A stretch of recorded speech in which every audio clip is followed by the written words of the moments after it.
this is not a song that should be on the shelf. This is a song for every generation because it's a message for every generation. Wait, like no matter what I'm doing, whatever I choose, wherever I'm going, let it be for in Christ alone. Let it be that I'm choosing to follow Jesus and there's no turning back.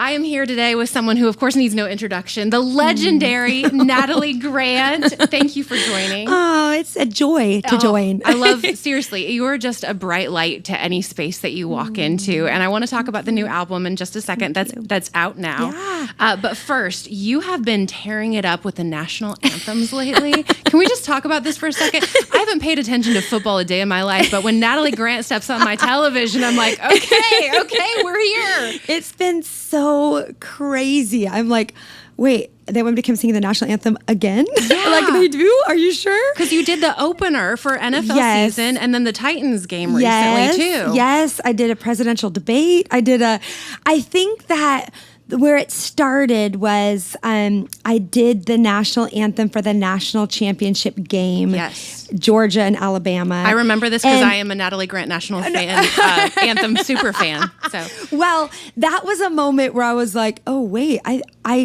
don't think I digested the true national television part and how many people would be watching that. And I was like, I think that people are really responding to this. Wait, I think people were like looking at the comments, were like, oh wait, whoa.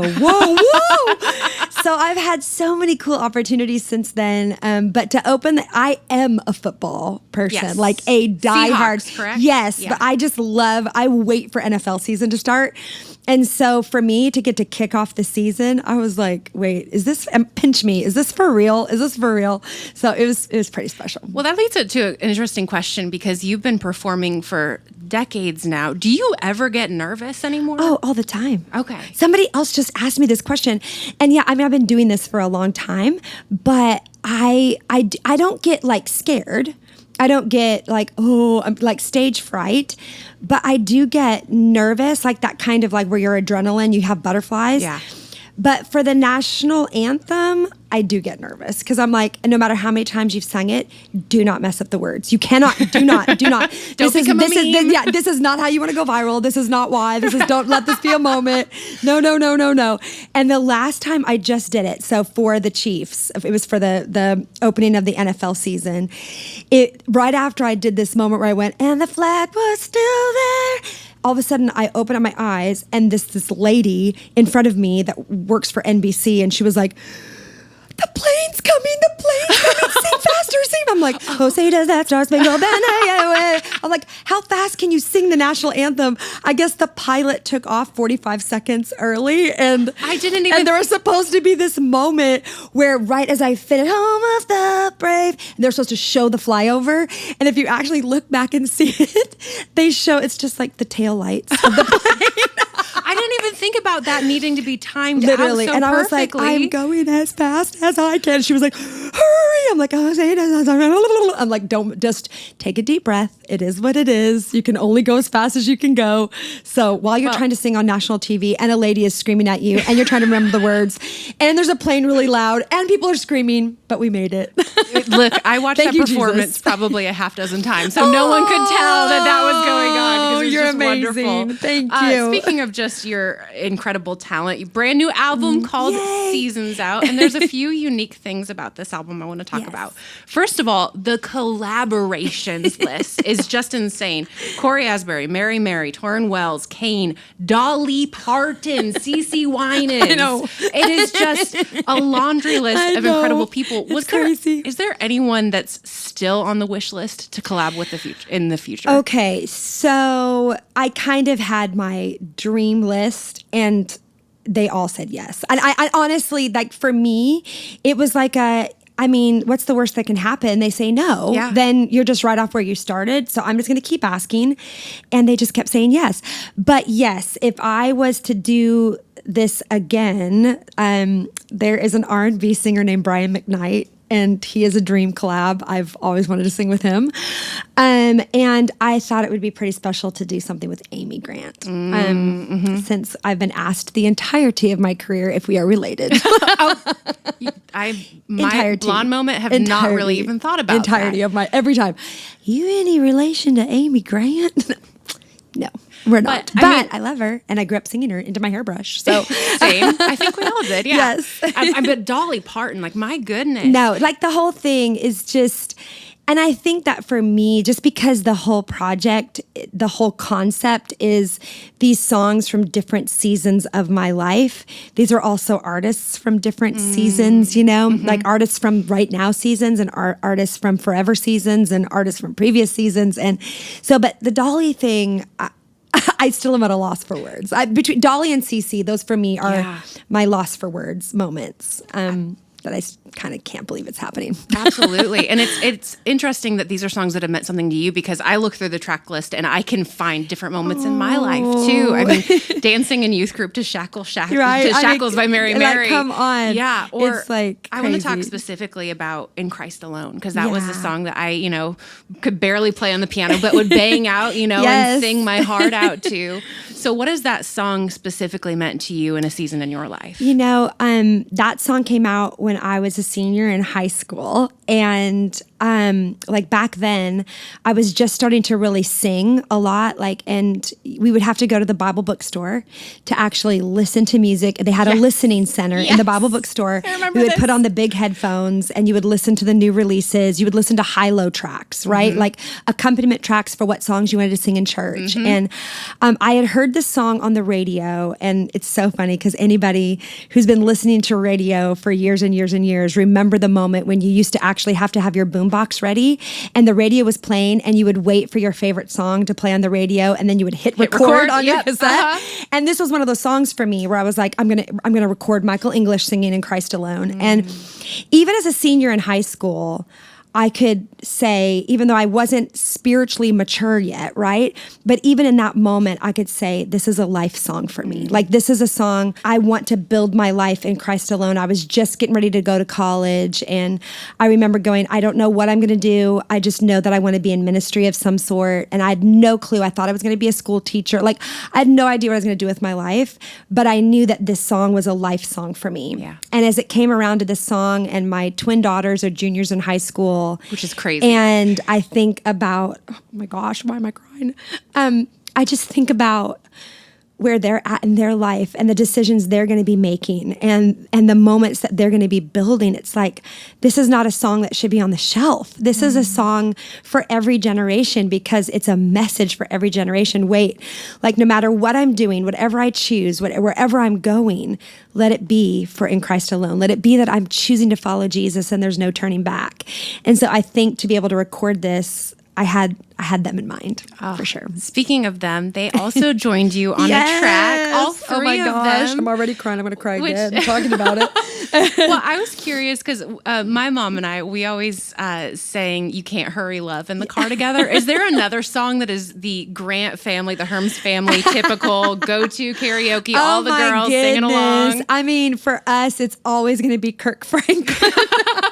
I love that. So yes, any Kirk Franklin song, Stomp for sure, which is Back in God's Property, like all the different moments of Kirk Franklin through the years. But honestly, the song we ended up recording on this record was one of those. And we would always love this song, but my girls thought this was an Adele song. And so to make you feel my love, to make you feel my love, which Adele did an incredible cover of.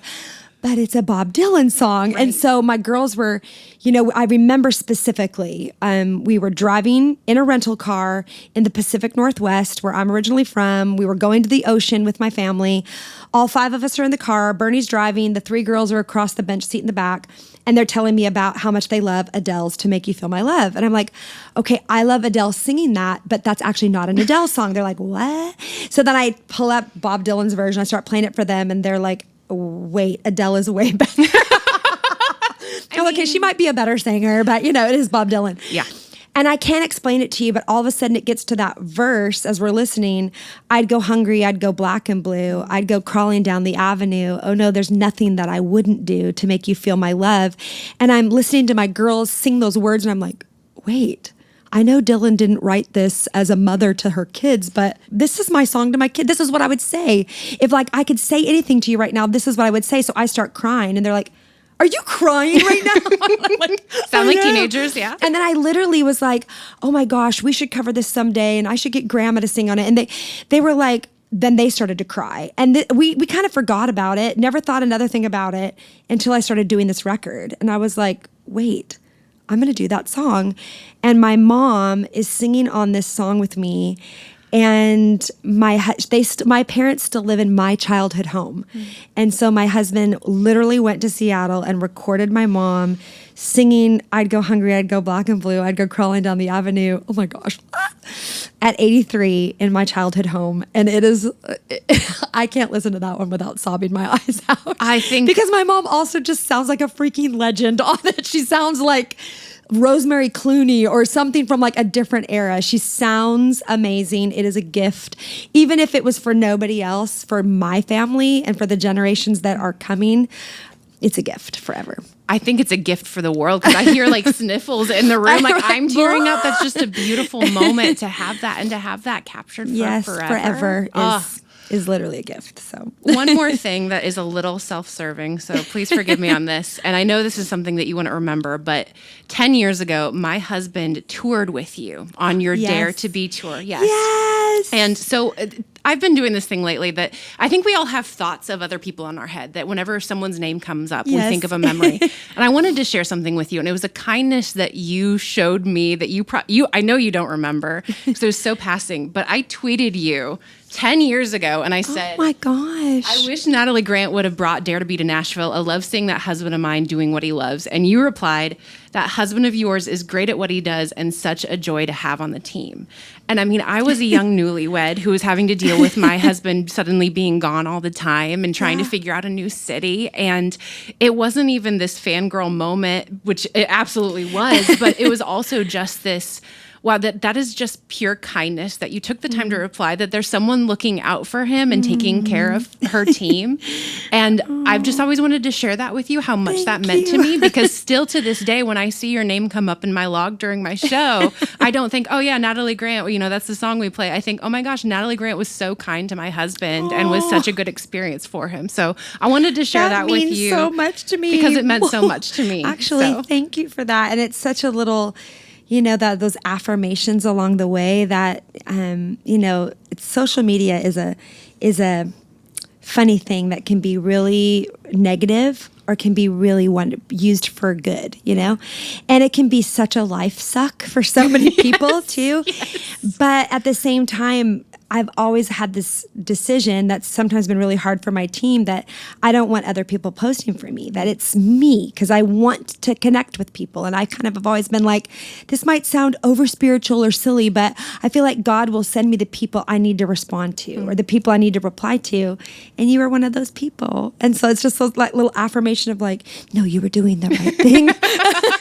Thank you for that. Thank you. I don't know. That is from 2014. I know. I don't know how long that took you to go back and find that, but bless you for that. I don't tweet much, so it was fine. But thank you so much for joining, for talking about your new music. We're so excited, and we're so excited to be keeping an eye out for the next time you sing the national anthem. Thank you, honestly, and I know I've been doing, I get to talk with you guys and share it. And this is really honestly the truth, that there is something about all of you that work for this network, that work for Hope Nation, that do all of these things for so many people. You genuinely love the Lord. Mm-hmm. And for somebody that's been in Christian music for so long, when you come around people that understand that what they do isn't just a job, but they actually are a missionary, that they're giving Jesus to people who maybe don't go to church anymore, that maybe are discouraged with their faith.